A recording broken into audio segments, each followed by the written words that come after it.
giffgaff gaming. We're here in Sheffield at the National Video Game Museum, where we're going to learn about the fascinating history of British video games, talk to the people that made them, and maybe even play one or two of them. Like this one. Or this one. Or this one.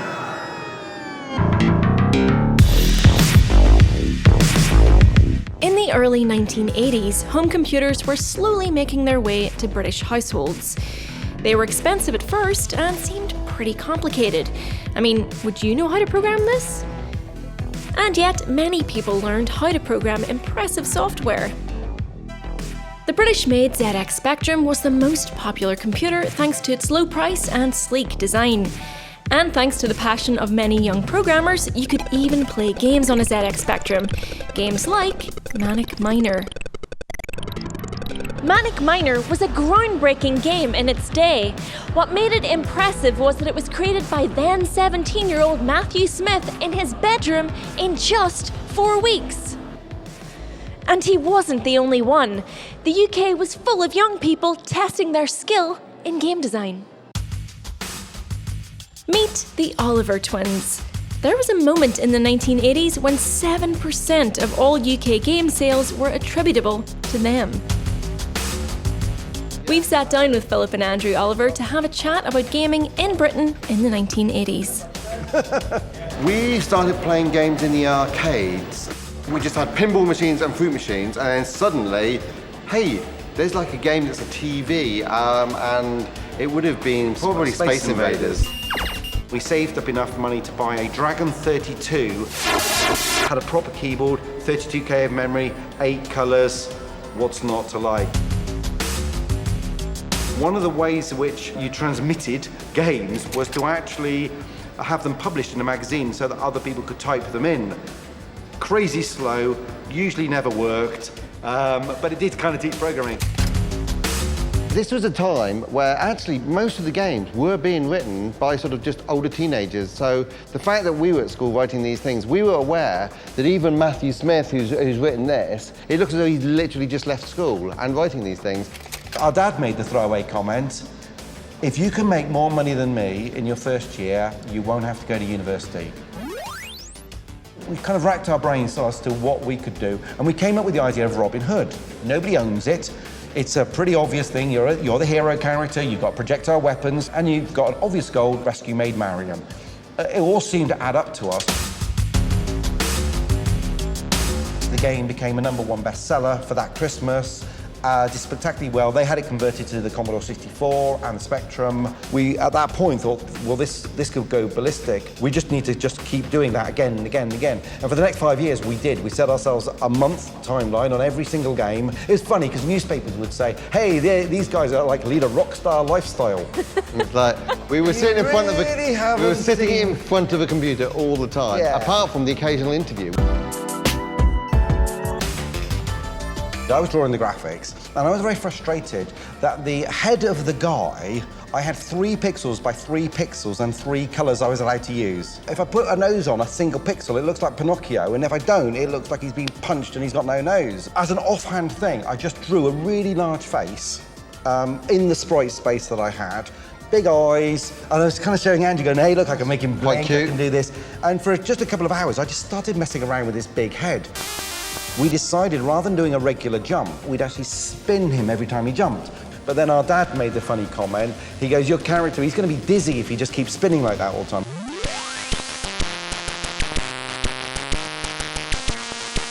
So how many dizzies were there in total? 12 or 13 originally, but then we were a few more on the Nintendo, the Mega Drive. They just hit the right note at the right time with the right technology, and the look is very iconic because of the limitations more than anything.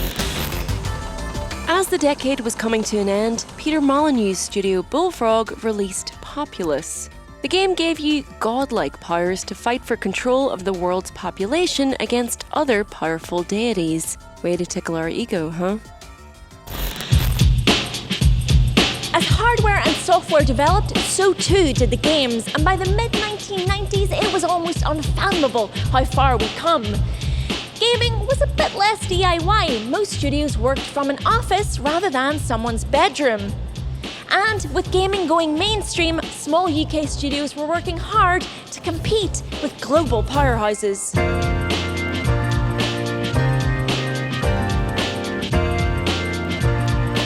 It changed a lot in the 90s.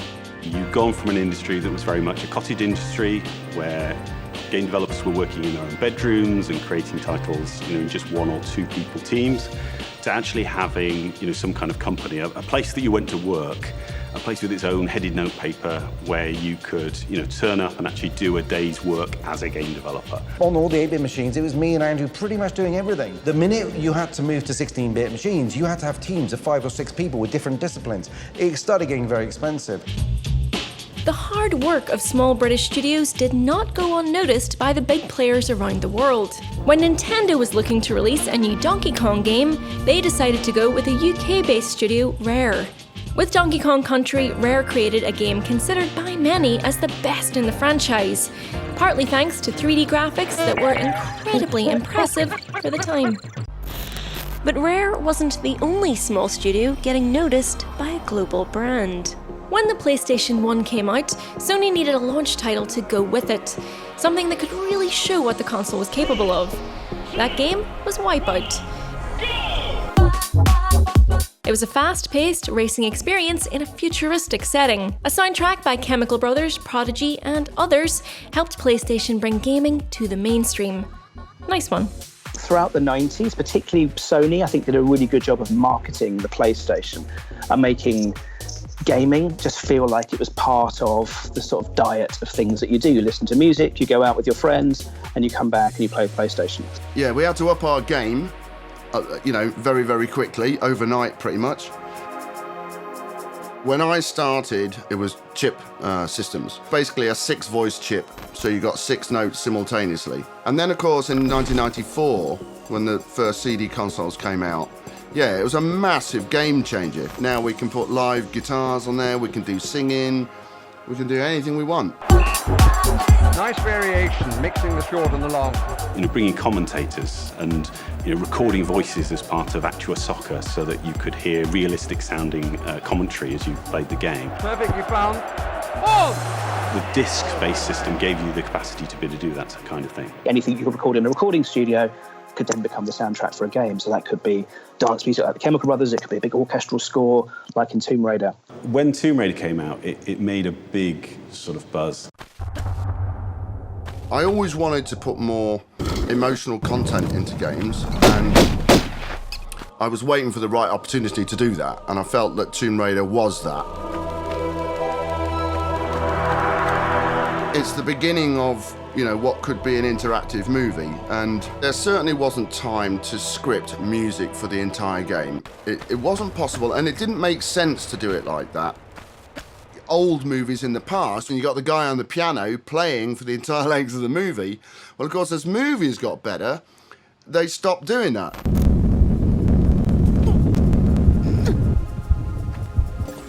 In 1997, Bullfrog and Peter Molyneux released another hit with Dungeon Keeper. It takes the god game genre they invented and turns it on its head. You're still powerful, sure, but now you play the bad guy. This was a time for chasing dreams, but also for laying the groundwork for gaming. Thanks to the hard work of the pioneers of the British gaming industry, games eventually became a cherished part of our culture. When you suddenly walked into a nightclub and there were PlayStations, for me that really marked the moment that we went as an industry from being a bunch of geeks into part of popular culture. The code that you've written. Yeah. So yeah, the 1990s were pretty great for gaming, but things were just getting started. We'll be back with part 2 of the history of British video games with giffgaff and the National Video Game Museum. Stay tuned.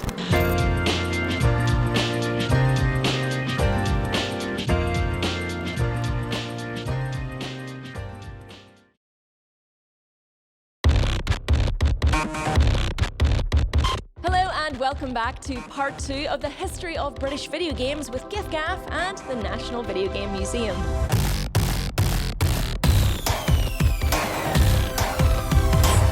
2000, gaming was getting bigger. 3D games were hugely popular and everybody was getting in on it. One of the things that's become really interesting with the sort of mainstream availability of fast internet connections was the possibility of creating not just online games that you can play against a small number of people, but massively multiplayer online games. So things like RuneScape were hugely, hugely popular. Gaming doesn't have to be a solitary experience, and with RuneScape, it truly wasn't. The first big British MMO game arrived in 2001 and changed the face of online games forever.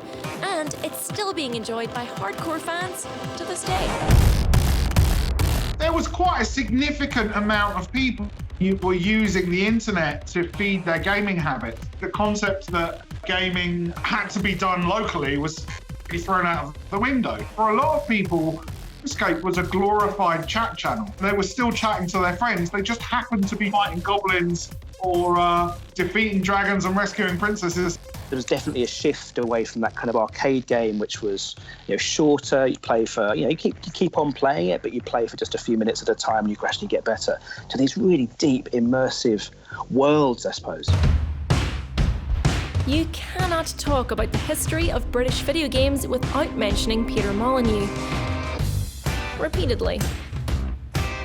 I think Peter Molyneux's games are kind of classic, or I'll just have one more go, or just stay on for another half an hour, and then you realise the sun's gone down and come back up again, and you've missed an entire day of school or work. The mastermind behind Populous and Dungeon Keeper was back at it again in the 2000s, with games like Black and White and Fable.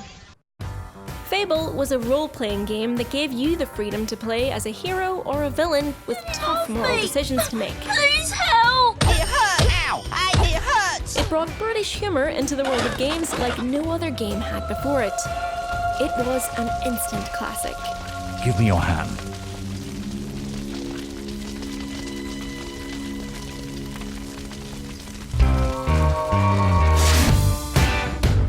There was room for more than just RPGs. Little Big Planet hardly had a story, which made it entirely different to anything else available. Instead of following a set path, players could create their own levels. There's lots of ways in which players have always made sort of new games out of the games that are given to them. Things like Little Big Planet really start to kind of walk towards that and say, actually, here's a game development kit.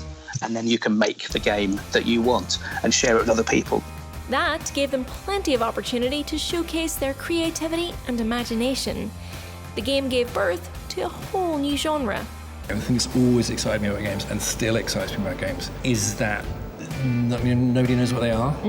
So you might say games to me, and you think of Pong, and this person thinks of GTA, and this person thinks of Manhunt, and this person thinks of Angry Birds.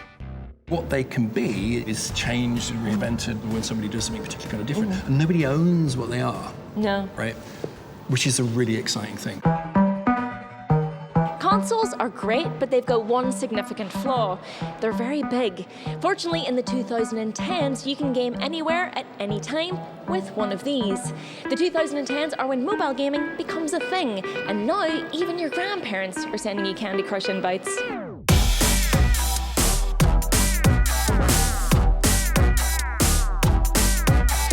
It was really the iPhone in particular and the App Store that sort of transformed mobile gaming. But this idea of a device that you already had with you that was also a gaming device. Everybody has a games console in their hand. Yeah. Every parent, every mentor, anybody who would guide somebody into what career they're going to be getting into, they can relate to, oh, okay, you're going to go into video games. Oh, yeah, I played They can understand. Exactly. Yeah. Candy Crush Saga is such an interesting game. It's a sort of style of game that's been around for a long time. There's something about that particular game, it just sort of caught the zeitgeist as much as anything. You then have politicians getting filmed, secretly playing it while they're supposed to be making important decisions about the government. Pretty much unlimited access to mobile gaming has changed the landscape quite a bit. Thanks to this, independent studios have a chance yet again to lead the way. So Us Two's Monument Valley. Amazingly, Gorgeous, this is beautiful. You know, as I kind of famously stated, every screen should be able to be printed out, right? Yeah. Use of colour through use of pace. It absolutely just created this other audience, right? It's really important for us to make sure that we appeal to people who don't necessarily have a brilliant amount of games literacy, but have a lot of cultural literacy, have a lot of curiosity about the kind of experiences that they could be having on their phone. Something that's really great, I think, in the last maybe 10 years or so, indie studios and the amount of variety that we're starting to see now in the types of games that are actually being made. I think every single large company and developer would love to be that small indie developer because they can innovate, they can experiment, rather than just follow the set formula of what is a sure hit. With Monument Valley, we ended up throwing away about 90% of the ideas and the content that we came up with in the early stages. We'd rather spend more time and put more attention into polishing up the content that we do have and making it feel like a really beautiful kind of transportive experience. The cost of developing games, AAA titles, are astronomical, but really you can develop a mobile game quite easily these days. When you've got more diverse range of people, you just get richer ideas, and I never think that that's a bad thing. Not only did mobile gaming create a world of new possibilities for smaller, independent studios, it also introduced new audiences to gaming. 51% of gamers are actually women now, and a lot of women who play mobile games won't consider themselves gamers, but in the grand scheme of things, mobile gaming is one of the biggest facets of the industry right now, and it's just kind of very interesting to see the narrative and the definition of what a gamer is change over time, I think for the better.